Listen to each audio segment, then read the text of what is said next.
Welcome to the chapter 11 of the discussion today, which is on managing misbehavior in the workplace. Now, till now we have studied attitudes in the workplace, and we have studied many of the positive attitudes that which are like preferred attitudes in the workplace, and behaviors like job satisfaction, organizational commitment. We have discussed about job involvement, engagement, organizational citizenship behavior. These are desired behaviors and attitudes in the organizational context. But as the organizations are becoming more complex today, with diverse groups of people with diversity in their interests are coming and interacting with each other, the organization itself is functioning in a very competitive environment, and it is taking many policies as a part of its strategic decision making, which are sometimes able to answer to the needs of the employees within the organization, but sometimes they are not able to answer to the needs of the people within the organization. All this dynamicity in the environment of the organization, with mixed with, like when it gets coupled with the difference in the interests and aspirations of the people joining in the organization, sometimes what gives rise to is a situation where we get to see many misbehaviors in the organization. Today we are going to discuss some of those misbehaviors which happens in the organization, because as a OB practitioner and as a manager, it's very important to know like why this misbehaviors takes place in the organization, and what are the different types of misbehaviors, and like what could be the managerial intervention, and like when that intervention can be done, so that what we get is again a proper behavior in the organization. So it's very important to focus on these misbehaviors in the organization. So today the objectives of today's lecture is to develop an understanding of the emergence in the management of the study of misbehavior and some selected misbehaviors.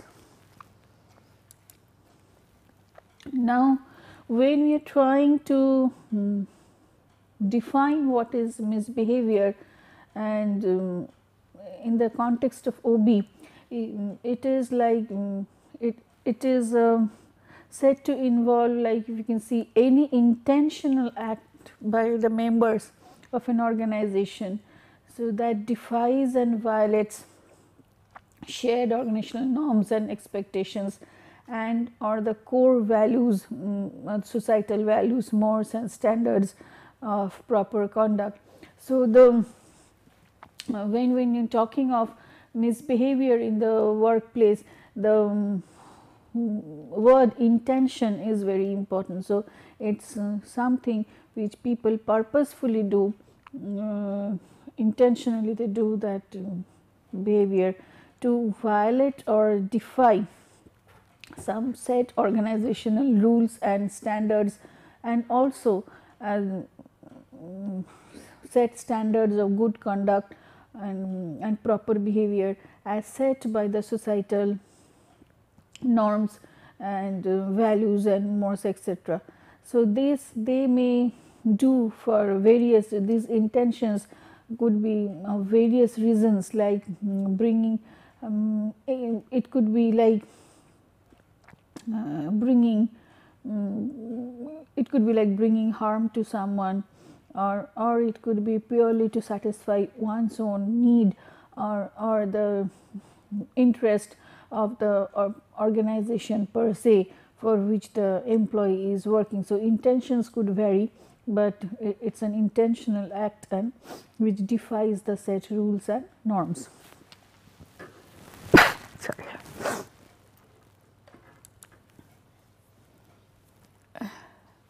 So Worthy and Weiner, they divided misbehavior into like 3 categories, that is to benefit the self, to benefit the members employing organization as a whole and to inflict damage. So, when we are talking of to benefit the self, it is purely for like selfish purpose, and when you are talking of like the benefit the members employing organization, sometimes it happens like the managers do sometimes encourage this type of behaviors. We will discuss this in the latter part of the discussions, today's discussion.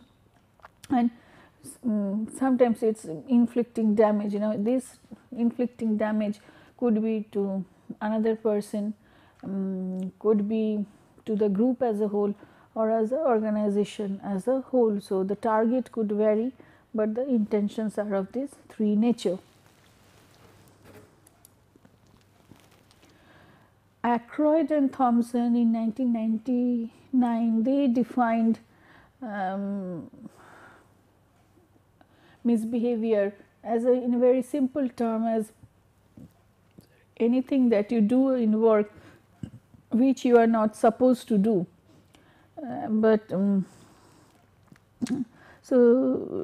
this is it's a too simple a definition. So, what they try to again study in details and portray is it's a range of conflicts which may arise between an employer and employee regarding various issues like the time of work, the what you do as a what you produce as a product, the type of work that you have to do, and the identity that you get from the job. So, these could be the various issues regarding which people may have a conflict, but the range of conflict could be from this regarding these four different issues.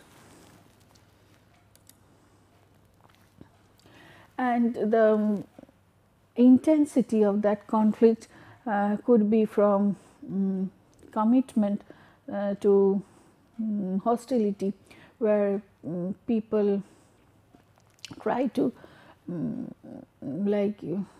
verbally or physically be hostile to the target. So, which is really a matter of concern for the organization. So, it is due to the fact that it involves employees seeking to carve out of autonomy in the face of confining or work practices. So, they seek to make a place for themselves, they seek autonomy in the organization. That is why they want to be known in the organization.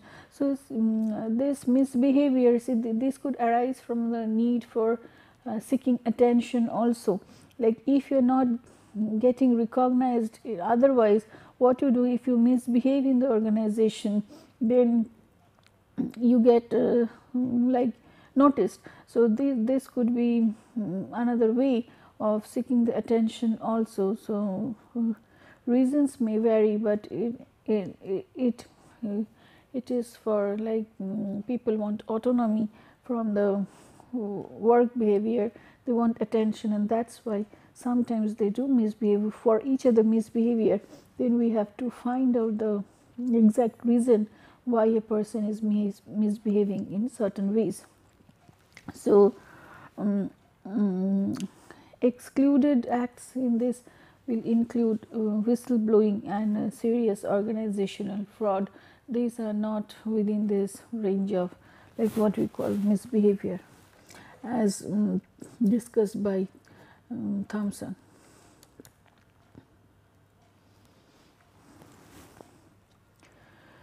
Thompson and Newsom, they stated misbehavior to be anything other than organized and conscious collective action by labor as a wider class agent. So, if it is an organized effort and conscious collective action, so this is not generally taken to be a misbehavior. So, Watson presented a further definition which he calls to be an organizational mischief, and under that it was classified as activities occurring within the workspace, that according to the official structure, culture and the rules of the organization, it should not happen. And also it takes some more of challenge to the dominant modes of operating, or to dominant modes of operating, or to the dominant interest of the organization. So, if you are challenging a setup, if you are challenging set values, culture, rules and mores, then all these activities are which are not supposed to happen within the organization. These are classified as mischiefs in the organization. Now, in this model, we are going to consider the whole mechanism of how your misbehavior happens in the organization, and what are the antecedents, mediators, outcomes and costs of misbehavior in the organization. So, from the left hand side you can see there are 4 different antecedents of which may give may give rise to misbehavior in the organization. So, we will visit each of these antecedents separately. Like when first under individual, it is classified as values, attitudes, personality, emotion and stress. So, these individual variables, when they are like each individual comes to the organization with predetermined their own personal value systems, they have formed their own attitudes towards life, or towards the organization, or towards to the group with which they are working. They have their own personality pattern and set of emotions, which could be again positive and negative affectivity, and they are functioning under their own level of stress. All these factors may color the perception of the individual towards the organizational norms and values and mores, which they may find which are matching with their own personal variables like attitudes, values, then emotions and personality, but which they may see like it's not matching.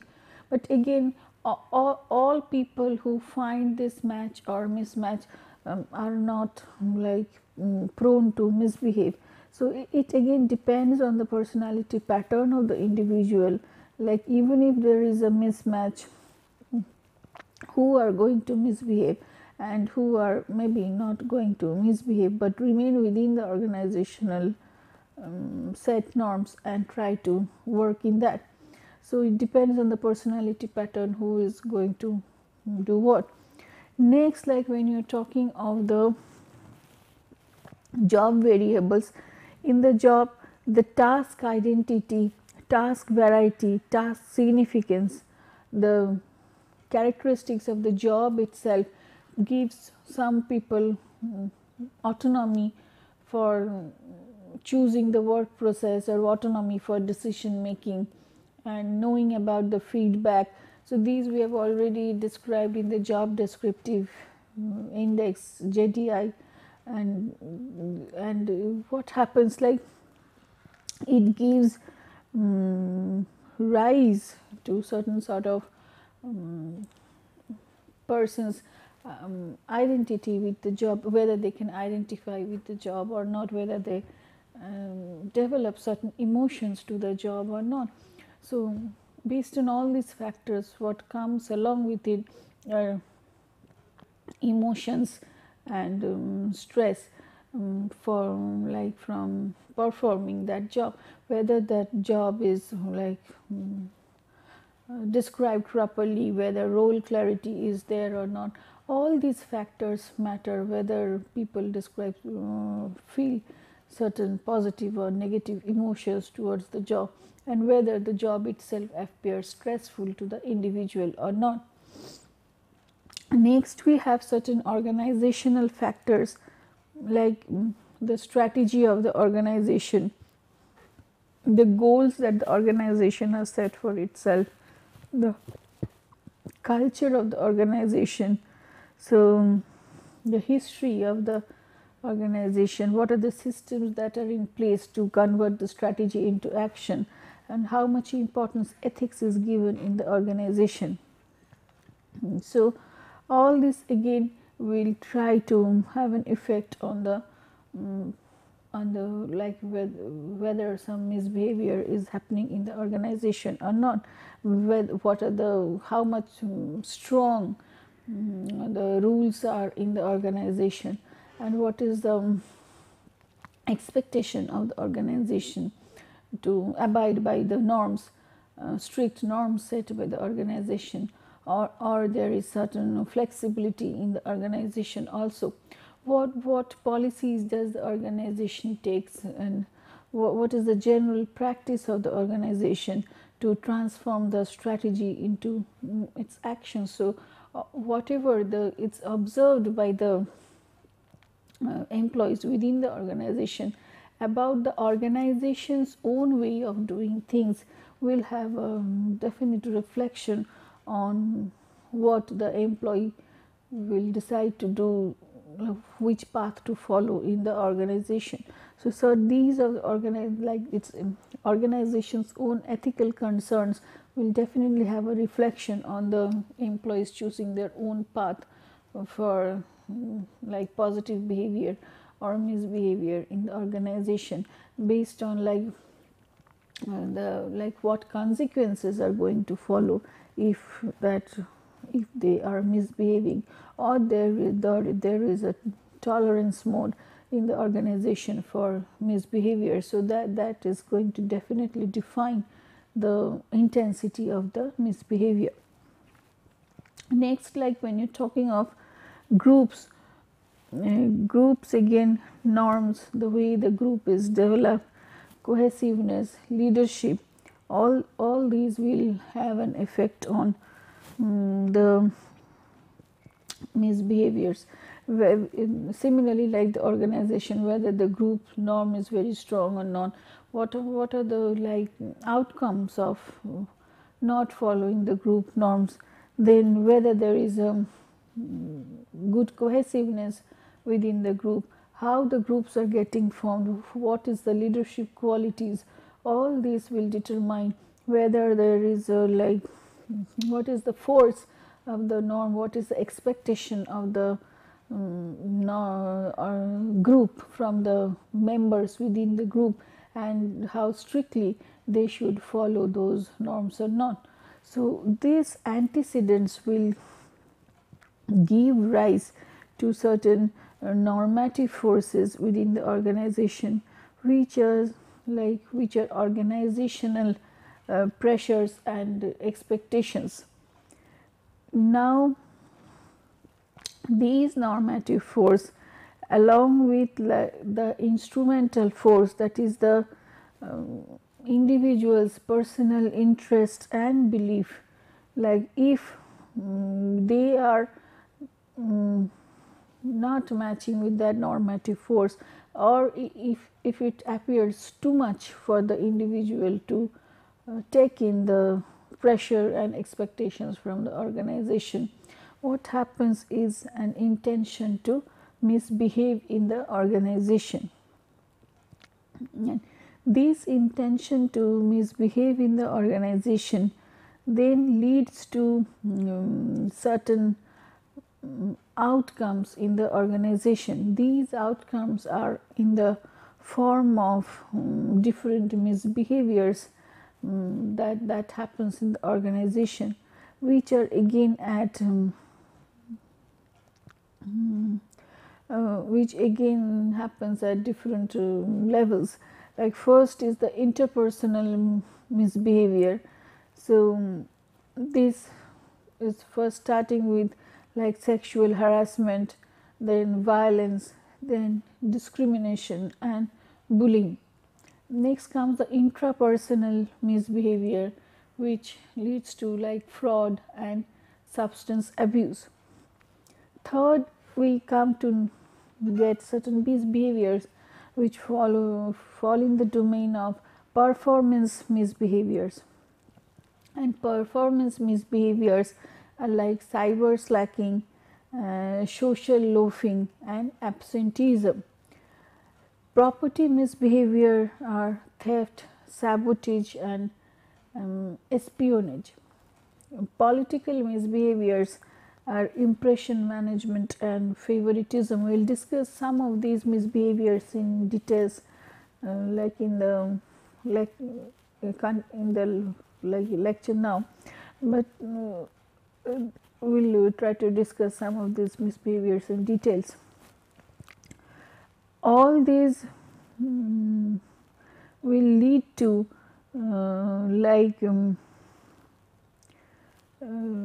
all this will lead to certain outcome. These outcomes will definitely have certain costs for the organization, and these costs are in the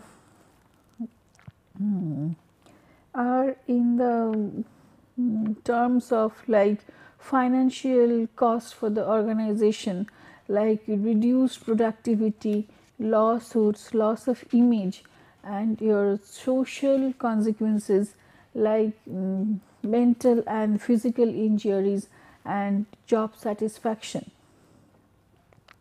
And the two arrows that you see, this will have an like effect, one will have the effect on the other. Now these are the if you see, like these are the costs that happens out of this misbehavior, and leading to again certain, again it will have a back arrow, and this will have again try to influence the antecedents. Now to take certain interventions which are called management interventions, where we find like management interventions could be at level A, B or C. When you're talking of this, if you see like management interventions could be a focus on antecedents by like selection, education and training. So what we try to do through the selection process, we try to select those individuals only who are less prone to misbehave in the organization. Through education and training, what we try to do is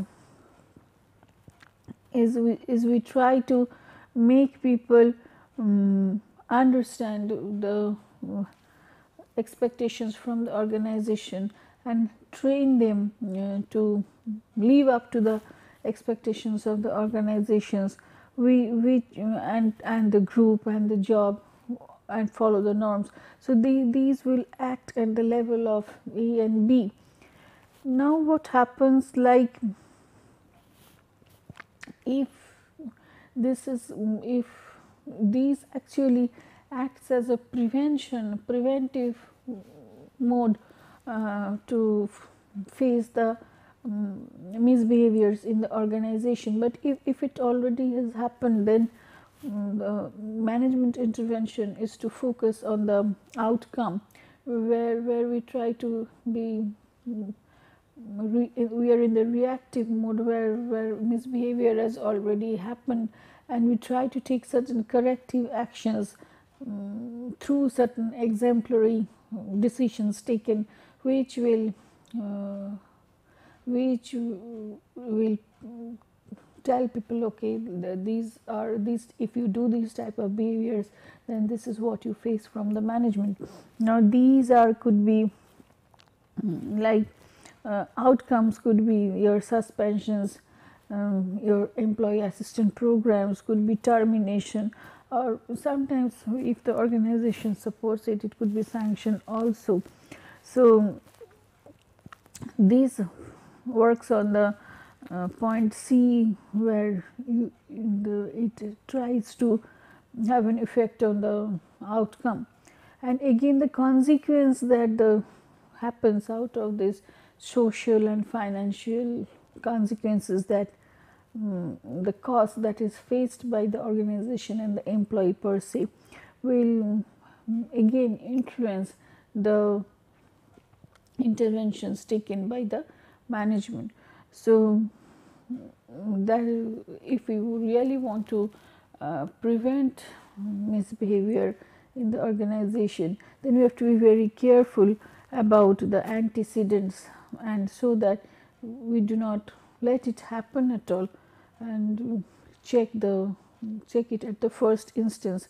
So focus on the antecedents, knowing people needs, aspirations, what they want from the organization while we are going for target setting, when we are going for job designing, like when you are going to make people members of the team, to know like how they interact with each other, what are the expectations of the group, whether the targets set are too high or not.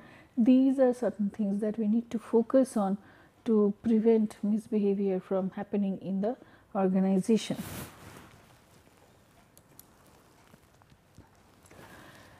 Samples of some misbehaviors in the organization, it's like almost everything from A to W, like every more or less every alphabet has a misbehavior attached to it, like arson, blackmail, bribery, bullying, cheating, discrimination, dishonesty, espionage, fraud, incivility, intimidation, kickbacks, lying, misinformation, privacy violation, revenge, sabotage, sexual harassment, substance abuse, theft, threats, whistleblowing, withholding information. So what as within the scope of 1 hour lecture, it's really not possible to discuss about all the misbehaviors that has been listed over here. What we'll try to do is we'll try to discuss some of the important misbehaviors as seen in the workplace. And first, of course, is over to like sexual harassment, where this misbehavior takes the form of unwelcome sexual advances, requests for sexual favors, and other verbal or physical conduct of a sexual nature, when like a submission to or rejection of such conduct is made either explicitly or implicitly a term or condition of an individual's employment. Submission to or rejection of such a conduct by an individual is used as the basis for employment decisions affecting the individual.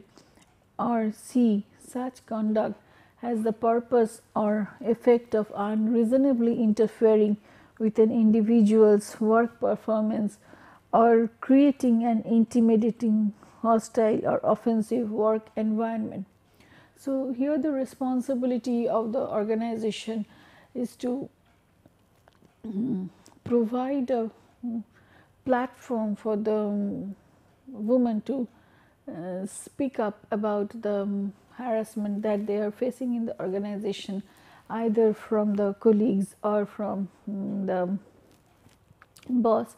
So, and the organization should have a system in place where they can tell, report about these harassments. Otherwise, what happens in some cases where this harassment is faced by the woman from the bosses, due to the fear of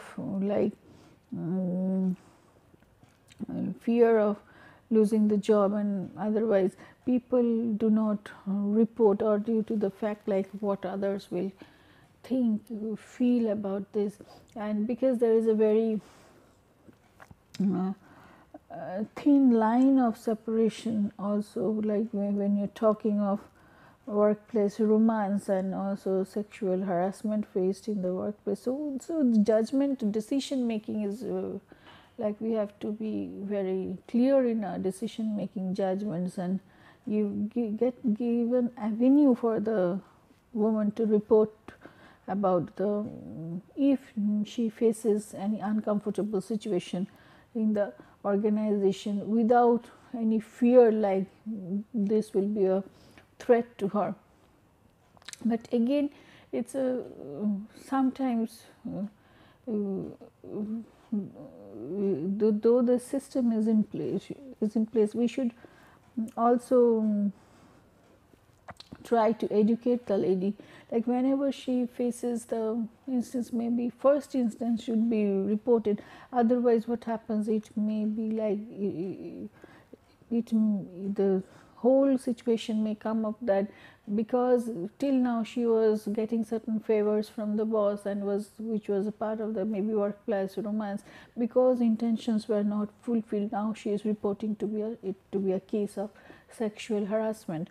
So these things should be like reported at the first instance, either to some of the colleagues or so that people know like these things are happening. If you just go and complain when it reaches the extreme point, then maybe, but if there is no consequent reporting, like then sometimes you do not get justice from the organization. So because these are very fine touchy issues to be discussed, and organization has to decide the case like with lot of deciding about the pros and cons. And sometimes what happens, like if these things move to the courts and all these things, it means really a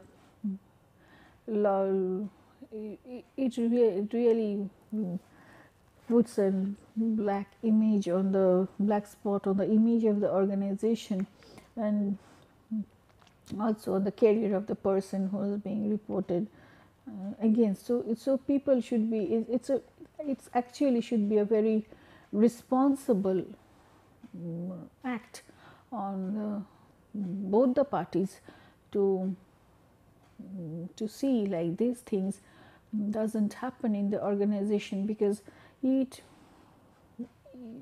really means a lot for the organizational image, the person's image who has been reported against, and also definitely it's creates a lot of stress on the part of the woman who faces these type of situations in the organization, if exactly no support is given to her from the organization side. So all the parties involved before like going for these type of behaviors should be acting very responsibly in the organization.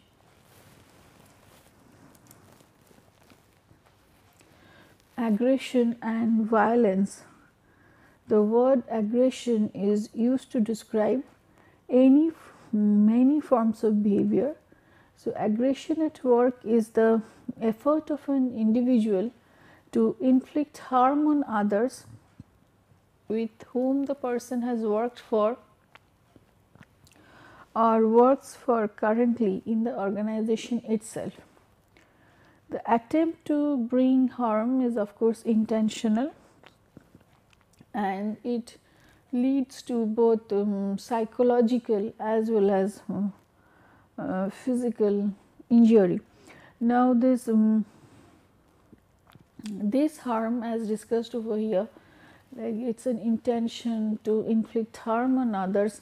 This harm could be both like physical in nature or verbal in nature. Again, the harm could be the direct harm. it could be indirect harm also.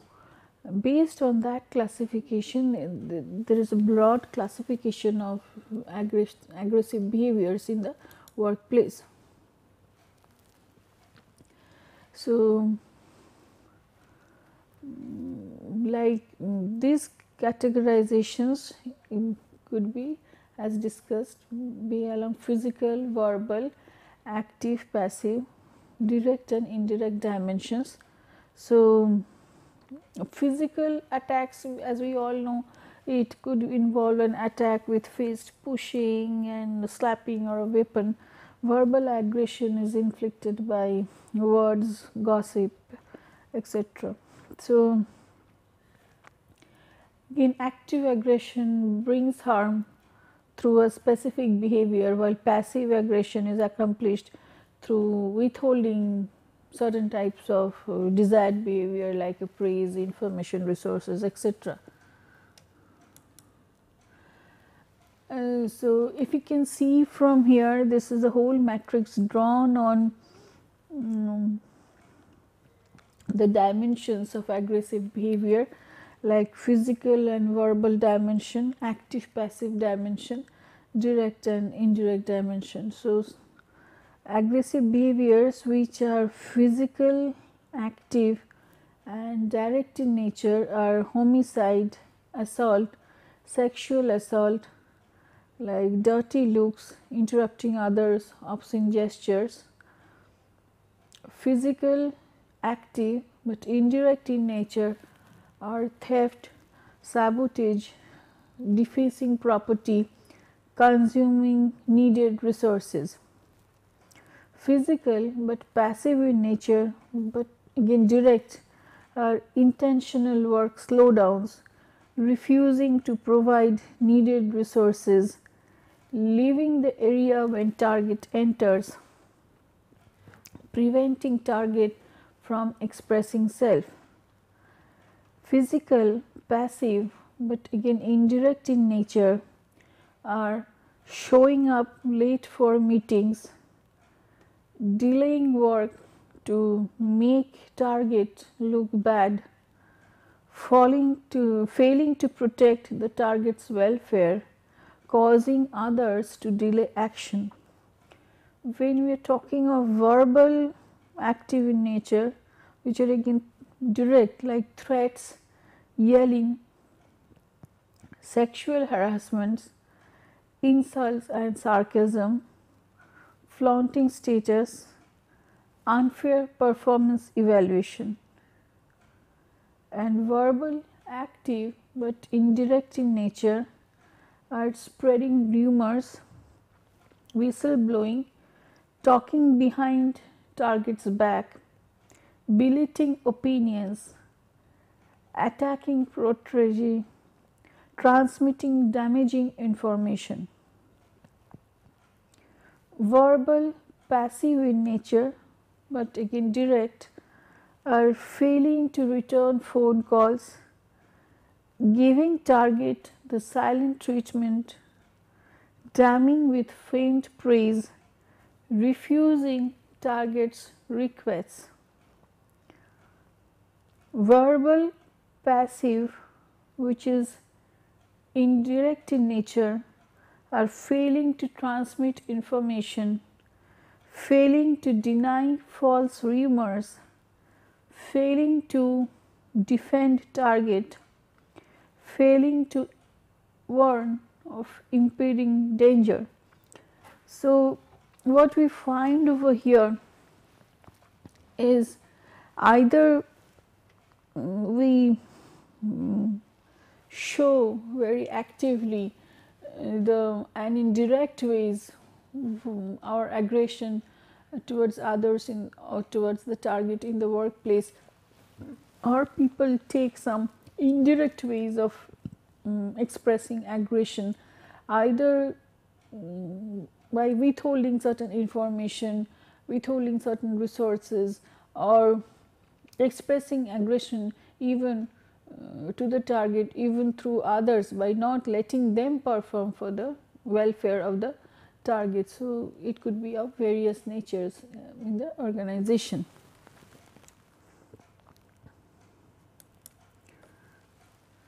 Bullying is a repeated actions that are directed to another worker which are unwanted, which may be done deliberately or unconsciously, but which cause humiliation.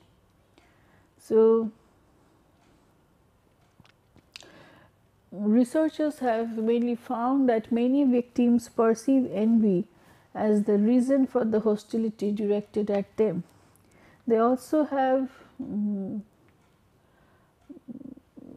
inadequate coping styles, they are introverts and have low self-esteem. So, other people have found like overachievers are bullied more frequently than average performers. So, what happens, like out of envy sometimes people make targets to target for bullying the other person, and overachievers sometimes get bullied, so that if they are performing above the group norms, then they are bullied, and so what happens, they will become stressful, feel like why I am being treated in this way, and their performance level will drop, and to certain extent they will be at par with the other performers in the group. So this again happens from the like theory of equity in the organization, like, and the set norms of the group, and whether somebody is performing more than what is expected. So if somebody is performing more than what is the set group norm, then what happens, the group standards will also rise, and the other people, even if they are unwilling to perform more, they will have to perform more. So what happens, by bullying the overachiever, he is tried to be pulled down in the level of the others. The other persons who are also introverted in nature, because they cannot mix with the other group members, or they have a sense of lower self-esteem, they are somewhat quiet, they are bullied, and the other people out of envy does that, so that they get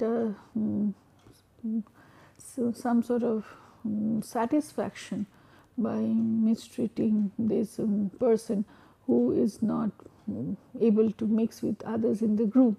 So the targets of bullying could be different people in the organization.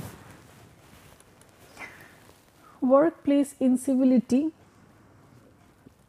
In workplace incivility, what happens, it involves acting rudely, discourteously, or in a demeaning manner towards others. It is on the low end of the continuum of abuse. Incivility is not violence or harassment, but it is a sense of lack of respect for others. Incivility appears to be on the increase both inside and outside the workplace. So, like when we start to speak with the others, the sense we do not try to respect the other person and give the proper dignity what is there, and that like while talking in front or also while talking at the back when the person is not there, and this may express the feeling of like disrespect that we may, or envy that we may have for the person, because the other person is having a better grade in the organization, or is a better performer, or being recognized in the organization, or the person who sometimes a person addresses the person lower in rank with not with proper dignity and respect, to show the status that person is in the organization. So again, reasons could be varied, source could be varied, but incivility, workplace incivility means like not treating with respect the other person with whom we are talking to or interacting.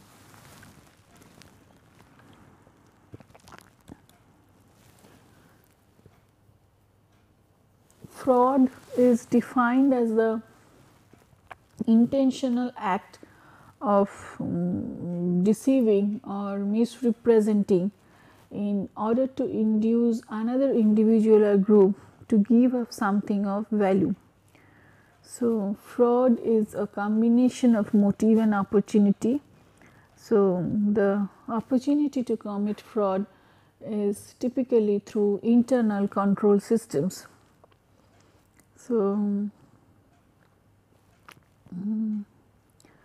what we do over here as a part of fraud is to harm others, like we try to block the other persons from reaching a goal by misrepresenting certain facts and figures, and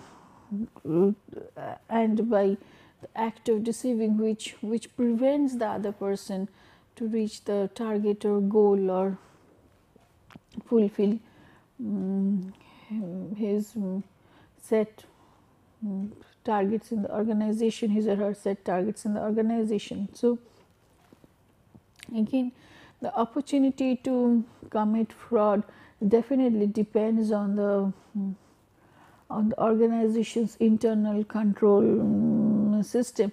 If it is loose, there is no vigilance as such, there is no system in place to keep a check on what each person is doing systematically, like again periodically constant check is there, then opportunity may be there to fraud in the organization.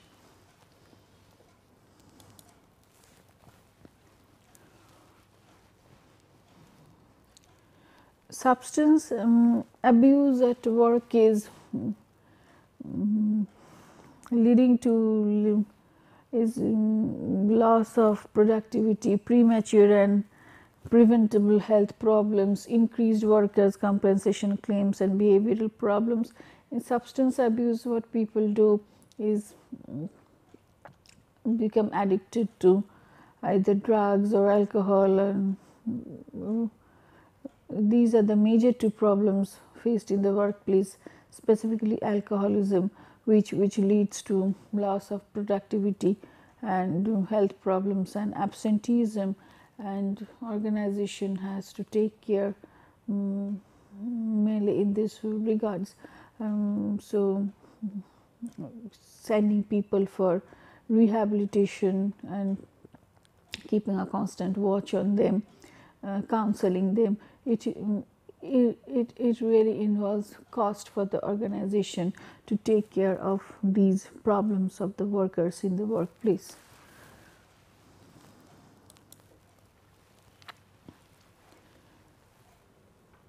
Sabotage is an extreme form of workplace violence instituted to disrupt, destroy or damage equipment, data or a work area.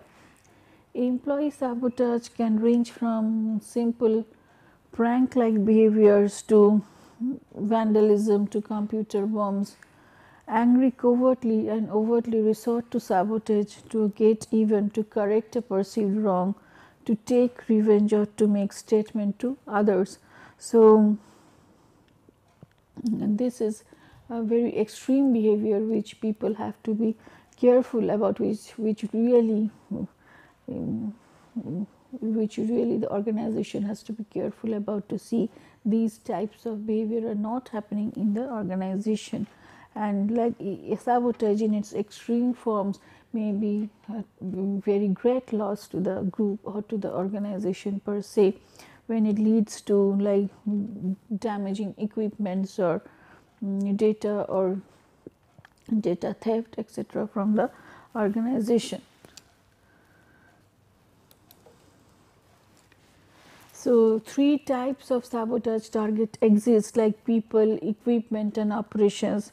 In sabotaging people, the objective is to destroy the person's career progress, reputation or the work area. The sabotage of equipment or operation involves physically destroying something. So, it really is an act of the person who is bored and not challenged, who who believes like he or she was unfairly treated in the organization, and who wants to get an advantage over a colleague by doing certain things in the organization. So we should be very careful of these type of personalities present in the workplace. Theft is an unauthorized taking, consuming, or transferring of money or goods from the which is owned by the organization. So this definition, we should be careful, like this stealing is not limited only to tangible properties. It could be data, information, and intellectual property could be stolen as well. Like when we are talking of the Steele model, Greenberg and associates believe that the motives underlying theft misbehavior are very complex. These researchers categorize the motives behind theft as being either pro-social, helpful, or antisocial, harmful. So either we steal because we want to help someone, others, or we want to harm others. Sometimes as we want to be helpful also, we steal because we want to help either the organization or certain people or colleagues in the organization. The term steal refers to 4 motives behind theft like support, thought, even the score, and approval. So what happens, like in sometimes the organization approves the theft, like data theft, like insider trading and all these factors. So what happens over there, manager encourages this type of behavior which is wrong ethically, which should not be done. And when we are talking of like support, like whether we are getting support from the whether we are getting support from the organization to do the theft, whether we are doing it as a part of some needs that are thought in the organization, whether we are trying to even the score, like we want to correct certain wrongs done to us, and whether the organization approves for it or not, what are the consequences that we face as a result of this behavior. All these things will determine the thefts in the organization.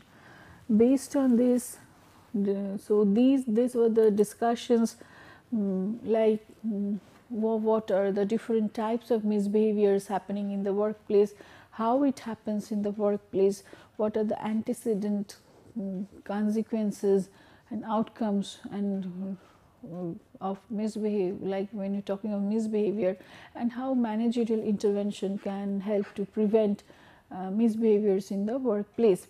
So based on that, the questions for today's discussion are like: define misbehavior, describe different misbehaviors in the organization with suitable examples, write short notes on aggression and violence, and theft with special reference to the Steele model.